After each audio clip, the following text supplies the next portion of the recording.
continuando de onde a gente parou na semana passada, eu acho que o grande aspecto, né, de estudar Canudos é você perceber que se aquilo que aconteceu, né, e o que aconteceu, professor? Vamos lá.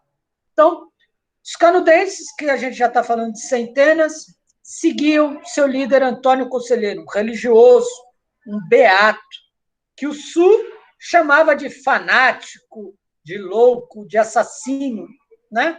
Mas era a porção de religião que o povo teve. Então, o povo seguia Conselheiro, tá?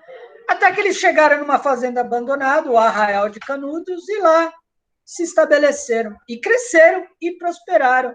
E uma coisa muito louca, hein? Tá? O Estado está pouco se lixando para eles, a religião oficial está pouco se lixando para eles, mas em Canudos, se tem casa para um, tem casa para todos. Se tem comida para um, tem comida para todos. Então, você vai ter um senso de comunidade religiosa muito grande em Canudos, muito grande mesmo, funcionava. Ao ponto de Canudos se relacionar com outras cidades. Canudos não ganha o status de cidade, né, mas é como se fosse. E aí, qual foi o babado? Por que estamos falando de Canudos? Bom, a turma do Conselheiro foi para Juazeiro, na Bahia, que é ali do lado, pertinho ali na fronteira, sertãozão do Brasil, tá? Sertão mesmo. Foi comprar material de construção numa loja. Isso a gente está falando de 1893. O presidente do Brasil, se não me engano, já era o Prudente de Moraes. Se não era, vai ser. E qual é a importância disso? O Prudente de Moraes, ele é o primeiro presidente civil. Não há mais o exército mandando no Brasil. Vai ser um presidente civil, como eu, como você. Entendeu? Tá? Então, isso dá mais importância ainda para aquela ideia da república, dela abraçar todo mundo, né? Olha que bonito. Agora, o que acontece? Qual foi a história? O pessoal em Canudos comprou material de construção, mas o pessoal de Juazeiro não entregou o material e disse que não tinha nada para entregar. Certo? Isso é o que dizem. Canudos, pé da vida, porque pagou, foi lá e tomou na força. Juazeiro não aceitou e chamou a polícia. E aí, o que acontece? A polícia da região foi bater em Canudos. E o que aconteceu quando a polícia chegou lá? Levou pipoca até dizer chega. Foi recebida na porrada e saiu correndo rapidinho. Uma vergonha, né? Segunda expedição, chama a polícia com mais gente. Aí a polícia vai lá, a polícia baiana. Chega lá. O que acontece? Recebida com porrada. Aí já é vergonha, né? Chama o exército brasileiro que está na Bahia. Chega lá, o que acontece? Leva pau. Aí já vira um assunto nacional. Aí o canudense já vira aquela palavrinha que eles adoram, terrorista, né? Porque é muito engraçado. Para aqueles que mandam, né? Se você pensa diferente, você é terrorista. Então, para o Bolsonaro, eu sou terrorista. Sacou? Sou um homem-bomba para o Bolsonaro. Entendeu? Tá? Então, a partir desse momento que o Estado e a polícia, ela é representante do Estado. Você sabe disso, você já aprendeu comigo como funciona o conceito de Estado.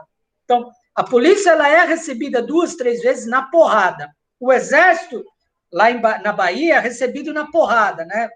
A última expedição antes do Exército Brasileiro do Rio de Janeiro chegar lá, a última expedição baiana em Canudos, o pessoal, você vai ver no gibi, cortou a cabeça do comandante, botou na estaca lá, de todo mundo que estava lá.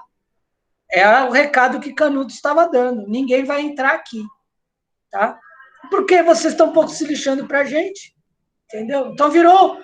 Canudos passou a ser um problema de ordem pública. E tem mais.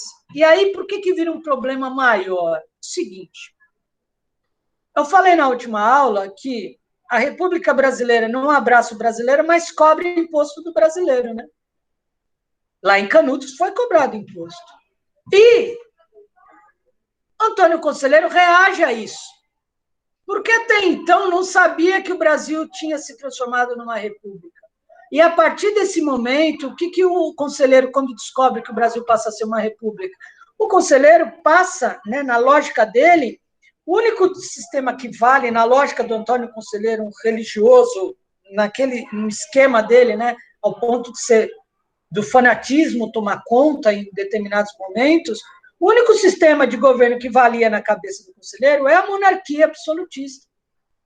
Então, automaticamente, o conselheiro se põe contra a República, né? Se coloca num discurso contrário à República. Isso seria normal, né? Isso seria meio óbvio, tá? Então, a monarquia, ela é abençoada por Deus e a República, segundo as palavras do conselheiro, é a coisa do demônio, né? A República, por exemplo, o conselheiro, isso não entra na cabeça dele, vai permitir o divórcio, por exemplo, né? Como assim? O que Deus uniu, o homem não vai separar, certo? Então, você vai ter um discurso do conselheiro que é um discurso interessante, porque o que acontece? Muita gente acha que o conselheiro ele é um revolucionário, né? Porque o conselheiro se colocou contra a República Brasileira. Mas, na verdade, o conselheiro ele não é um revolucionário, porque o conselheiro não está defendendo algo novo. O conselheiro, ele é, isso é importante você ter na sua cabeça, tá? As palavras certas, né? O conselheiro, ele é um homem reacionário. O conselheiro, ele é um homem conservador. O conselheiro não quer mudança, né? O conselheiro defende a antiga ordem, certo? Com a República, a antiga ordem, que era a monarquia absolutista, foi para o saco. E o conselheiro defende a volta disso, né? É a lógica que ele tem. Só que essa lógica do conselheiro de Canudos é uma lógica que fere os princípios republicanos. Você se opor à República Brasileira e defender a volta do rei significa que você está traindo a pátria republicana do Brasil.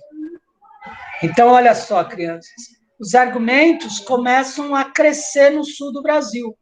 Você já começa a olhar para Canudos como um problema, como um câncer a ser extirpado, como algo que está fora da ordem, né? Qual é o lema da bandeira republicana do Brasil? Ordem e progresso. Conselheiro, com esse discurso que começa a questionar a República, ele está traindo.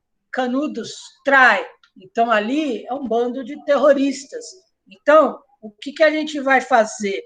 A gente vai botar o Exército Brasileiro para resolver esse problema. E é interessante você perceber que o Exército Brasileiro... Isso a gente já está falando, crianças, de 4 anos de conflito. O conflito começa em 1893. Até então, Canudos botou o Estado para correr todas as vezes. E, na última vez, cortou a cabeça dos policiais e botou estacas. Tá? Sabe Game of Thrones?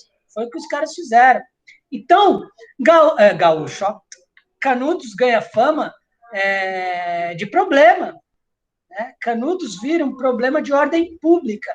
E para o Prudente de Moraes, é interessante aquela coisa que está muito em moda hoje no Brasil, da, né, cortina de fumaça. Né? Vamos criar algo longe para pararem de falar mal de mim aqui, entendeu? Porque o Prudente de Moraes não está conseguindo governar. O governo dele não está bom. A coisa não caminha. Os republicanos do governo questionam essa república. Os republicanos, de fato, estão criticando o Prudente de Moraes. Então, a instabilidade no governo do Prudente de Moraes ela é gigante. Então, o que faz? Vamos resolver o problema de Canudos, porque aí tira o foco, né? Sai o foco, né? A coisa fica diferente, ninguém vai falar de mim, vai todo mundo falar do louco, assassino, monarquista, líder messiânico, Antônio Conselheiro. Né? E o jornal no Brasil, aqui os jornais no sul do Brasil, estado de São Paulo, por exemplo, é um desses veículos de imprensa que vão construir uma imagem de Canudos totalmente distorcida. No sul do Brasil, e quando eu estou falando sul, eu estou falando de São Paulo, Rio de Janeiro, Rio Grande do Sul, Paraná, o sul mesmo. Tá? No sul do Brasil, a ideia, né, o imaginário popular, acreditava que Canudos era o lugar mais perigoso e violento do mundo. É uma construção. A imprensa faz muito bem isso. Né? A imprensa brasileira derrubou Dilma Rousseff, certo? É isso. Né? E não derruba o Bolsonaro, não sei por quê, certo? Mas é assim que funciona. Então, ela é muito interessante nesse processo. Né? E aí, isso é uma construção ideológica, tá? Por que Canudos se torna um problema de fato? Porque o Canudos ele vai contra tudo aquilo que é lema dessa República Brasileira dos Ricos. Né? E o que é lema dessa República? O progresso, a ordem, a própria República. Então, nós temos que massacrar Canudos. Nós temos que... Não, você está entendendo que não vai ter diálogo? Por quê? A gente já falou disso um pouquinho ano passado. Esse final do século XIX, começo do século XX, é aquilo que o Prout ensinou, que a gente chama de modernidade. A modernidade ele é um fenômeno mundial. Quando eu te ensinei o que era modernidade, em linhas gerais, a modernidade ela aceita o novo. O velho não serve mais. Então, Canudos, além de tudo, é uma resistência a essa tal modernidade. E essa tal modernidade, ela não abraça o pobre, ela abraça o rico. Ela é uma coisa de burguês, apesar de não ter burguês no Brasil, né? Mas é uma coisa que só vai beneficiar as elites brasileiras. Então, além de tudo, Canudos, ela é uma resistência a essa modernidade. Por isso a gente está falando de construção ideológica. Então, se você ler o jornal aqui em São Paulo sobre o que está acontecendo em Canudos, né? E aí você fica sabendo das cabeças cortadas, você fala, meu Deus, só tem bárbaros lá, o Exército Brasileiro tem que acabar com isso mesmo, tá? Não estou nem falando que é fake news, mas é tipo isso, né? Porque é uma cobertura jornalística, primeiro porque você não tem ninguém lá, ainda, tá? Você está escrevendo no jornal aqui em São Paulo de orelhada, só as informações oficiais. E, cara, a informação oficial, isso não é jornalismo. Entendeu? E aí entra uma personagem que eu gostaria de falar um pouquinho dele, que vocês provavelmente já viram com a tia Lúcia em literatura, que é o Euclides da Cunha. Né? O Euclides da Cunha escreveu o famoso livro Os Sertões, que fala justamente da campanha do Exército Brasileiro em Canudos. Né? E é muito interessante esse trabalho, porque o Euclides da Cunha é desses jornalistas que saiu de São Paulo, né? O Estado de São Paulo falou, Euclides, você vai lá para Canudos para cobrir a campanha brasileira lá do Exército, para acabar com aqueles terroristas lá, tá ok? E o Euclides da Cunha sai de São Paulo crente que vai encontrar as piores pessoas do mundo, não é verdade? Um bando de louco, né? Homens bombas, com metralhadoras. E, cara, quando o Euclides da Cunha se põe de frente com Canudos, o Euclides da Cunha toma um choque, porque ele fala, meu, esses são os terroristas, esse povo miserável, com o pé na terra, que divide o pão, que divide o teto, que segue um cara que fala de religião, que está quieto no... É esse o terror? É isso? E aí é muito interessante, né? Que se você acompanha as colunas do Euclides da Cunha para o jornal, você percebe que ele muda de time, né? Ele muda de time ao longo do trabalho, porque no começo ele contestava Canudos e depois ele vai contestar a própria República Brasileira. O Euclides da Cunha é um dos que vai falar que o Exército Brasileiro massacrou Canudos, porque foi o que aconteceu. Né? A gente está falando de um massacre de fato. O que acontece? Na última expedição do Estado brasileiro, já foi o Exército vindo do Rio de Janeiro, né? Já foi um grupo portentoso. Né? Esse grupo chegou com algo que Canudos não tinha, por exemplo, canhões. Né? Os canhões, por exemplo, que lembra o ano passado, né, o Quilombo de Palmares, né, que que derrubou o Quilombo dos Palmares no final do século XVII, no século XIX é a mesma coisa. E chega o exército, cara, poderoso, e cerca Canudos com outras táticas, com outras técnicas, e Canudos não vai resistir. E aí, no meio tempo, né, enquanto a batalha se estende, o conselheiro morre. Né? Você vai ver no gibi que tem um bombardeio e ele se fere no bombardeio, depois ele morre, mas eu já li em outros lugares que ele ficou doente. Bom, o fato é que o conselheiro morre e o canudense fica sem seu líder, né, na reta final desse conflito. Tá? O fato é que, no final, você tinha homens, crianças, velhos, tudo em armas, e o exército brasileiro passou por cima e restabeleceu a ordem. Né? Para o Euclides da Cunha, isso foi muito chocante. Tá?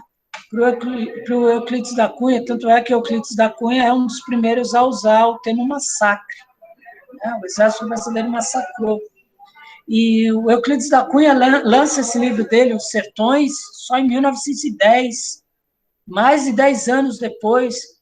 E é um livro que é recebido de uma forma estranha, né? Porque o Euclides da Cunha vai louvar o homem sertanejo, entendeu?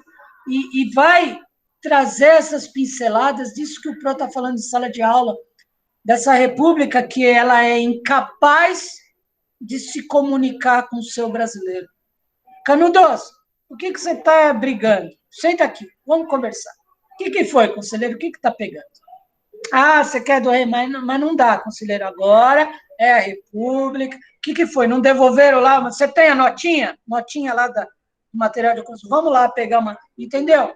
A República Brasileira é incapaz. Quando eu estou falando massacre, eu estou falando massacre mesmo. Tá? Você vai ver no quadrinho, e eu espero que o gibi seja só uma liberdade poética. Tá? Porque o gibi que você vai ler na sexta-feira, que a gente vai trabalhar nele, ele traz provavelmente o material mais recente sobre Canudos, a história mais recente sobre Canudos. E traz um final que é assustador, né? Um final no qual o exército propõe que velhos, crianças e mulheres se rendam, e no final do gibi, esses velhos, mulheres e crianças aparecem mortos numa vala comum. Se isso aconteceu mesmo, se isso não é uma liberdade poética do gibi, isso é mais uma vergonha do exército brasileiro, porque a gente não mata aquele que se rendeu. Você está entendendo? Você não mata, eles se renderam. E o gibi mostra, isso é muito triste o final do gibi. Tá? É muito triste, e assim, dá uma vontade de você querer saber mais, porque Canudos ele é sintomático, né, no sentido de que é uma república de fato, que não percebe a sua sociedade. É uma república que está desconectada do que é a sua sociedade. Tá? E o drama de Canudos ele é maior, né? É triste. No século XX, vai ser instalada uma hidrelétrica nessa região. Essa região ela é chamada de Belo Monte. E a região de Canudos, onde foi Canudos, ela vai virar uma represa. Então, ela vai ser inundada. Sacou, assim, como é que é a coisa no Brasil? Né? É uma história de resistência. Você pode não concordar com o conselheiro, ok? Tá? Mas você não pode negar que foi uma história de resistência. Certo? E me desculpa, você pode não ser monarquista, certo? Ok? Mas os canudenses comiam, tinham casas e eram tratados como gente no Arraial de Canudos. A República, que deveria fazer isso, não fazia. Certo? Então, você pode questionar um monte de coisa do conselheiro, mas você não pode negar que houve um massacre e que foi a tentativa de uma história apagada, né? Porque Canudos foi para debaixo da água, criança. Foi para debaixo da água mesmo. Né? As casas eram de madeiras, pegaram fogo, porque o exército brasileiro botou fogo em tudo, né? Matou todo mundo que tinha que matar, né? Não sobra ninguém para contar a história. Né? E aí a área, anos depois, ela é inundada por uma usina hidrelétrica. Então, tinha uma cruz na entrada de Canudos, essa cruz está debaixo da água. Então, você não, se a Luísa quiser passear para conhecer Canudos no sertão brasileiro, ela vai encontrar um lago. Está lá, um lago. Às vezes ele perde água, volta, mas até isso, né? A história de Canudos é uma tragédia tão grande, é um massacre tão grande, que até a história deles foi mergulhada, né? Para ser esquecida, como se não tivesse acontecido. Agora, o detalhe para a gente finalizar, que é importante, é que Canudos é só uma escolha que o professor fez, tá? A gente poderia escolher um monte de outras coisas. Como eu já falei da revolta da vacina, né, das revoltas armadas dos negros, né, a revolta da chibata nos navios, né? Vamos falar no futuro próximo um pouquinho do cangaço. Você tem N exemplos de movimentos sociais que explicitam, de fato, o que é essa República Brasileira, que ela é incapaz de cuidar do Brasil. Ela é incapaz. Mas ela massacra, ela passa por cima. Né? E isso para o Euclides da Cunha, cara. E o Euclides da Cunha não é um homem liberal como a gente, nada disso. Ele é um indivíduo conservador, ele é fruto do tempo dele. E o cara ficou chocado, você vê isso no livro. Você percebe como isso muda na cabeça dele, né? Como muda esse processo, como muda a cabeça dele, né? Como a construção ideológica ela é real, né? Como ela existe, né? A construção ideológica ela existe e ela nega a história, ela é muito doido, né? O fato aí não é transformar o conselheiro no herói, porque não tem nada de herói, o cara é um reacionário. Ele não está revolucionando nada, tá? O conselheiro não está trazendo algo novo para o seu povo. Ele está trazendo a palavra de Deus, assistência, acabou. Mas o fato é que, naquele conservadorismo do conselheiro, Canudos progredia, Canudos existia, a fome não existia. E aí, o contraponto, né? Quando a República chega, a República não chega para cuidar do fulano, a República chega para massacrar. Na sexta-feira, tem uma parte do gibi que eu vou ler para vocês, que é uma carta de um soldado, né? Um pouco antes de invadir Canudos. E é muito louco como os caras, né? Eles estavam lá para enfrentar um monstro. Você está entendendo? É coisa da construção ideológica mesmo. Né? A Carta do Soldado ela é muito legal, porque é um discurso pró-república que perpetua, né, essas construções que você sabe. Né? O conselheiro é um maníaco, quem segue ele é tudo louco, é tudo terrorista, pode matar. Né? Esse discurso justifica o massacre. Entendeu? É tudo bandido, pode matar, tá ok? Né? Como se vivêssemos um estado de barbárie. Já falei isso milhares de vezes. Enquanto não me calarem, eu falarei de novo. Nós não somos igual ao bandido. A gente não mata o bandido. A gente é civilização. A gente prende o bandido. A gente julga o bandido. A gente dá oportunidade para o bandido se defender. Nós não somos igual ao bandido. Entendeu? Nós vivemos num estado no qual a civilização impera. Ou eu estou louco? Estou louco? Certo? Então, é muito interessante como construções ideológicas justificam massacres que continuam existindo. Era tudo bandido mesmo. Né? Canudos era tudo bandido mesmo? Tudo terrorista? Acho que não, hein? Né? Então, é um processo muito interessante de construção. E Canudos é 1893 e, infelizmente, Canudos continua a cada final de semana numa periferia do Brasil. Né? As coisas não mudam. Né? Isso antes da pandemia, porque agora não precisa mais de chacinas. Você tem um vírus que faz esse serviço muito bem feito, porque basta você olhar no papel, quem está morrendo mais, periferia, do que os ricos, né? Que inclusive foi quem trouxeram a doencinha para cá, né? Não foi o chinês, foi o playboy que foi para a Itália viajar no final do ano e trouxe para cá. Mas isso ninguém fala, porque isso é proibido. Mas é interessante, é muito interessante esse processo de desconstrução. Tá? Eu não sei como é que você está com a Lúcia nas leituras, agora com aula virtual, não sei como é que ele faz. Tá? Por muito tempo, o livro Os Sertões era um livro do vestibular. Era um livro que você tinha que ler. Só que, de verdade, Os Sertões é impossível de ser lido, cara. A leitura, o texto do Euclides da Cunha não é para nós, mortais, entendeu? Ele é muito empolado, ele é muito difícil. Tá? Você pega a essência dele. Tá? Então, já vai fazer alguns anos que Os Sertões não é mais um livro que cai no vestibular na prova de literatura.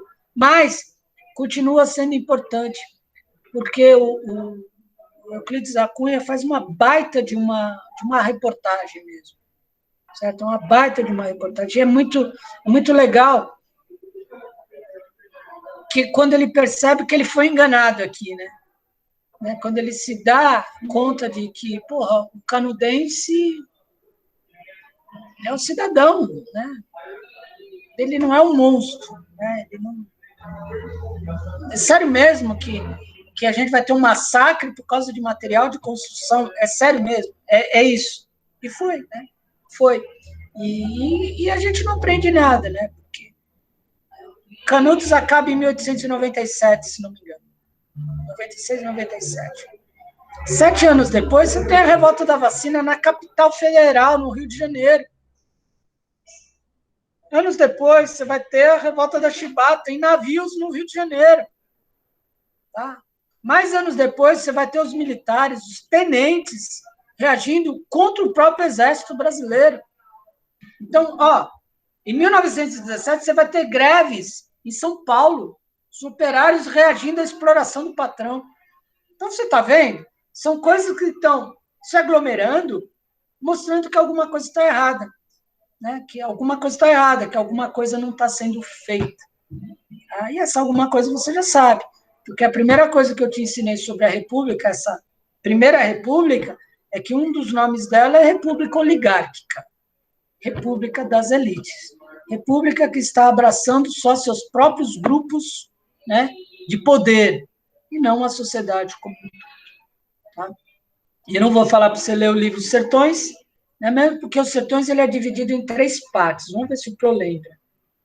Terra, que aí o Periquito vai descrever o sertão brasileiro. Rapaz, isso é chato. Gente do céu, é chato. É o primeiro capítulo do livro. Mas ele descreve tudo. Gente do céu, ele descrevendo a florzinha do sertão. Meu Deus. Segunda parte é o homem, e aí ele vai falar do homem sertanejo, que já é mais legal. Então, são 3 partes mesmo, tá?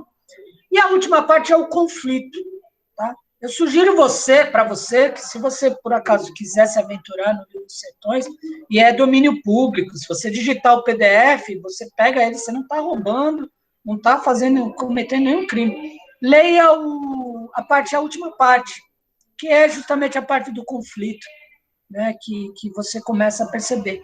A gente vai trabalhar o gibi, que, se eu não estou enganado, é o último documento mais recente que a gente tem sobre Canudos. É bem legal, o gibi ele é fiel na leitura dos uniformes dos soldados, na cara do sertanejo, na construção das casas, é bem legal mesmo. E é um gibi, né?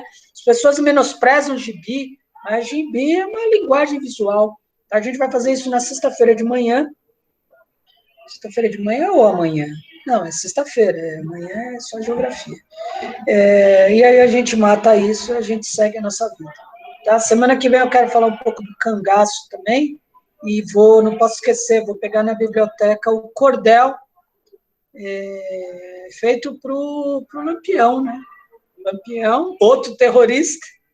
Né? Por que esses caras são terroristas? Porque esses caras falam uma língua que a ordem e o progresso não compreende. Aí vira tudo terrorista. Né? É assim que funciona. Né? Aquele que está no poder, se ele é incapaz de te ouvir, ele te chama de terrorista. Se você o questiona, então, por muito tempo, o Lampião Ele foi só um bandido assassino, segundo a história oficial. Hoje, você questiona isso. Era um bandido assassino, é igual o Zumbi dos Palmares. Hoje, o Zumbi é um herói nacional. Por muito tempo, você nem sabia quem era o Zumbi. Ou, numa análise só do homem branco hétero brasileiro, ele era um terrorista que lutou. No caso, o Zumbi era contra a coroa portuguesa, né? Ainda era a colônia, né? Século XVII ainda era o rei de Portugal. Aliás, aquele livro, aquele gibi que eu te mostrei no ano passado, Angola Janga, vai virar série da Netflix. Tá? Eu acho que é live action, é assim que fala, né? Com ator de verdade. Já está em processo de produção. Então, o Zumbi vai ficar mais famoso ainda, né? Que é um resgate de um herói nacional. Sim, é um herói nacional. Conselheiro é um herói nacional? Não sei, mas poderíamos discutir, né? Dá para um herói nacional ser conservador como o Conselheiro era? Hein? Dá para ser? Então, não sei. Isso é um debate, né? O que não pode é a gente pegar essa história e afundar ela no meio de dentro de uma represa, né? Literalmente, que foi o que fizeram, né? Ou esquecer ou achar que essas histórias não têm importância. Essas histórias têm importância bastante, tá?